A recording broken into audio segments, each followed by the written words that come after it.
and this is part one of our video series on how to modify your photographs using Lightroom. Um, in this series, it's going to be very in-depth. We're going to cover Lightroom from beginning to end. But in this first part, we're just going to jump right into the Develop module because I believe that most people just want to start modifying their photographs. They don't really care about the map or the book or the slideshow or anything like that. Um, Probably the next most important module after the Develop module is the Library module, which is typically where you would think we'd start. But I'm going to assume you know how to get your photographs onto your computer and into Lightroom. And we're going to, as I mentioned, we're going to just develop a photograph today. The future videos, I'll go in depth in the library, map, book, slideshow, print, and web modules. But we're going to spend a lot of time in the develop module, I should say. We're going to have a lot of videos because that's the meat and potatoes of Lightroom. And let's just get started right now. These are the side panels, and I'm not even going to talk too much about these right now. I just want to go right in and start developing a picture, and so you guys see how the basic controls work, and then we'll get into other things in in later videos. So I'm going to close down these panels just to give us a little more room. And what we have over here is this is our toolbar, different tools that are available in Lightroom, cropping tool and spot removal tool, red eye tool, graduated filter, radial filter, and brush. We're not going to do too much of those actually in this video. What we are going to do, I'm going to show you my basic workflow that I use to modify a photograph, and we'll go from there. What we are going to do is the first thing I do when I have a photograph is I like to straighten the horizon, and this is Lightroom 5. This control is also in Lightroom 4, and what I use is the angle control, and you just click here and you can see how it gives you a kind of a level, and you could draw in any vertical, something that should be totally vertical in the picture, or any horizontal, something that should be horizontal. So I'm going to pick the horizon line here, and you could just draw a line like that across the horizon and let go, and it straightened my picture. See, it wasn't very crooked to begin with. Then to accept the changes, you could hit enter. The next thing I do is all these different modules here. You could go in order, you could jump around, it doesn't matter. But I like to do lens corrections next because I like to see what the photograph should look like the way my eyes saw it. So I'm going to correct any distortion my lens caused, or anything that was caused by the camera and lens. Lightroom has profiles built in for your camera, your lens, just about I've never had one that wasn't in there. You can see I shot with a Nikon. I used this specific model of lens, and when you hit this checkbox, enable profile collections, Lightroom will actually compensate the photograph for the problems that the lens might have, any distortion, barrel distortion, anything like that. This panel is slightly different in Lightroom 4, but all these controls are there. The remove chromatic aberration is especially on verticals, you'll get some red, or I should say purple and green kind of fringing around the edge. And this is caused by the lens, and it's more prominent in a real dark area of a picture. This helps remove it when you hit the remove chromatic aberration. In Lightroom 5, you also could just click this auto here, and it will automatically level the picture and bring sometimes verticals tend to be falling away from you. If you click that, it tends to bring everything back. And that's really all I do with the lens corrections right now. Next, I jump up into the basic module, and in here we could adjust for color balance and exposure, a lot of different things. In this photograph, my color balance is fine, tint's fine. I'm not really worried about any of that, so we're not going to mess with that. Now, typically what I do, and actually most photographers do with a landscape photo, when they come into the basic module, is they bring the shadows all the way up. Now you can see it opened up all this dark area down here. One thing I should mention though, let me return this to 0. By double clicking on a control, you bring it back to where it began. In this photograph, you can see there's some very bright areas, some very dark areas. I exposed for the highlights, it's called. I exposed so it's slightly underexposed. So I have some detail in the sky in the bright area. It's easier in really all photo editing software to bring out the detail in the dark areas. If your light areas become too light, they get blown out and the information there is lost forever. So you'd like to, when you have a scene like this, it's the very bright, very dark, is to tend to expose it so it's underexposed, so it's darker. You could get the details out of this part.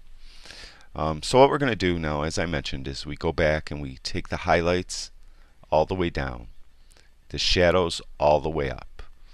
Now you can see it flattened out the image, but it opened up a lot. There's a little more detail in the sky, and we have a lot more detail down here in the dark area.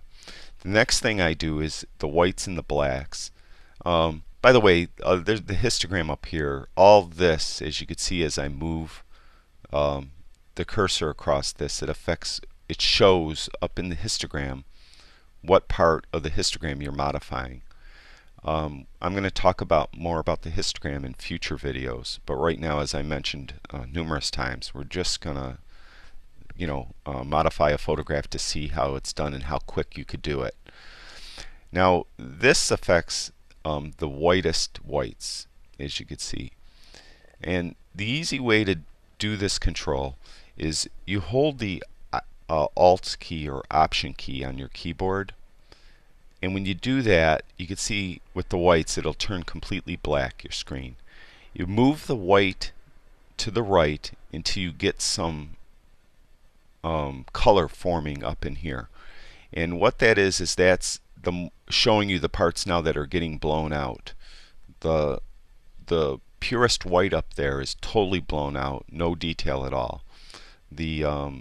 As you go to the right, it gets more and more and more. So what you want to do is you want to adjust this control so you just start to see some spots, and then that's it. Now the blacks are opposite. You hold the Alt or Option key down, and when you do the blacks, the screen turns totally white. What you want to do is move it to the left until you get some black areas. Now I give a lot more leeway to the black, so I give a lot of I move it until the white screen shows a lot more black areas when compared to the white, which I showed just tiny spots. And now what that did, it added a little more depth to the picture. So we have these adjusted. The next thing I do is I like to add a little contrast. You could see you could bring it really contrasty, or you can make it really, really soft. Just a little. It's to taste, and what I do today might be different than what I do tomorrow. There's no real science to it. If my exposure was down too, you could turn up exposure. That's what I would do next. But typically on this photograph, I think it's okay. Clarity, most people think it's like sharpening. Technically, it's not really sharpening, although it kind of gives a little bit of an effect of sharpening. I usually bring that up.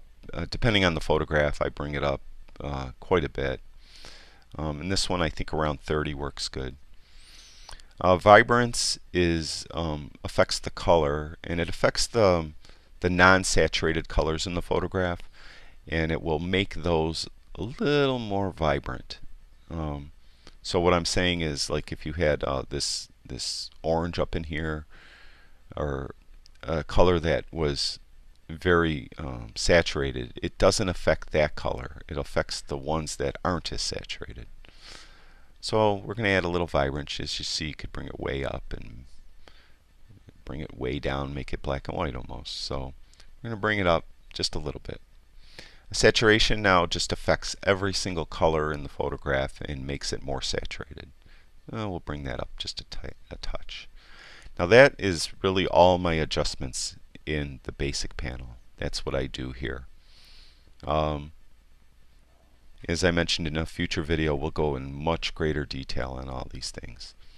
The next area in your adjustment panel is tone curve.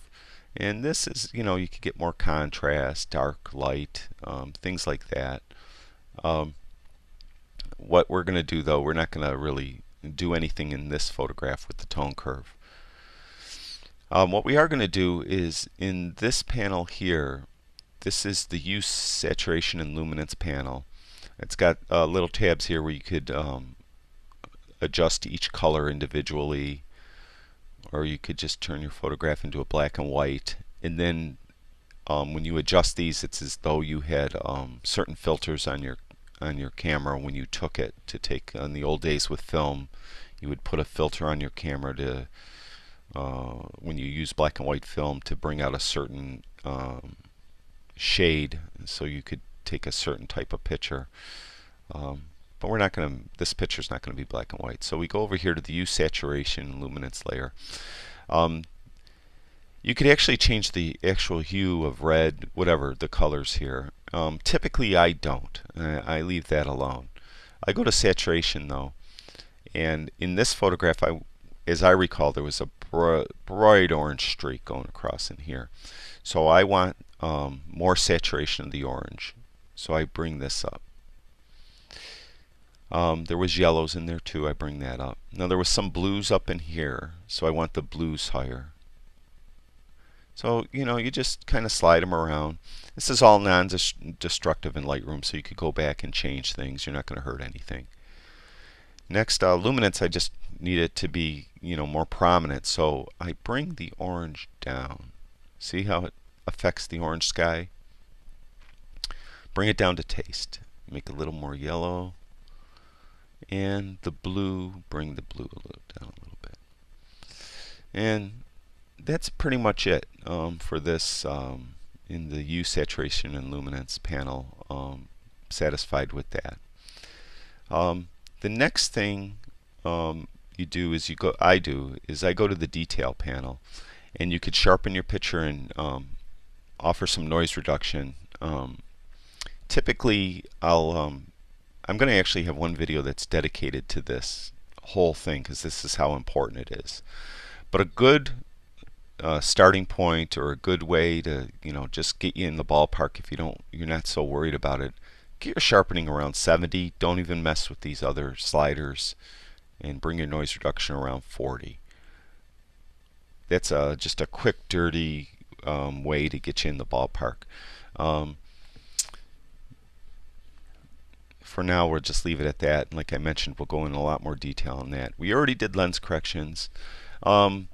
Effects I always do last. We'll go into that in a minute. Camera calibration. Here, typically all I do is in this slider here. Oh, one thing I want to mention. You see all these different things. We have camera landscape, neutral, Adobe standard. If you're shooting a JPEG, you won't have this. You won't have any choices, I believe. You'll just be stuck in whatever the camera made your JPEG into. That's why I encourage you to shoot in RAW. When you shoot in RAW, all these controls give you a lot more leeway, and you'll have all these different choices in here where you could modify the photograph. So just shoot in RAW, and you'll get a lot more ability to modify and adjust your photograph. Now in this under camera calibration, in the profile we could use a camera landscape profile, and you'll see the picture gets a little more intense. Camera neutral will bring it back a little bit. Camera portrait, if you're taking a portrait, this is supposedly more geared for a portrait. Camera standard, you can see pretty much where I had it to begin with. And camera vivid, everything's going to be a little more vivid.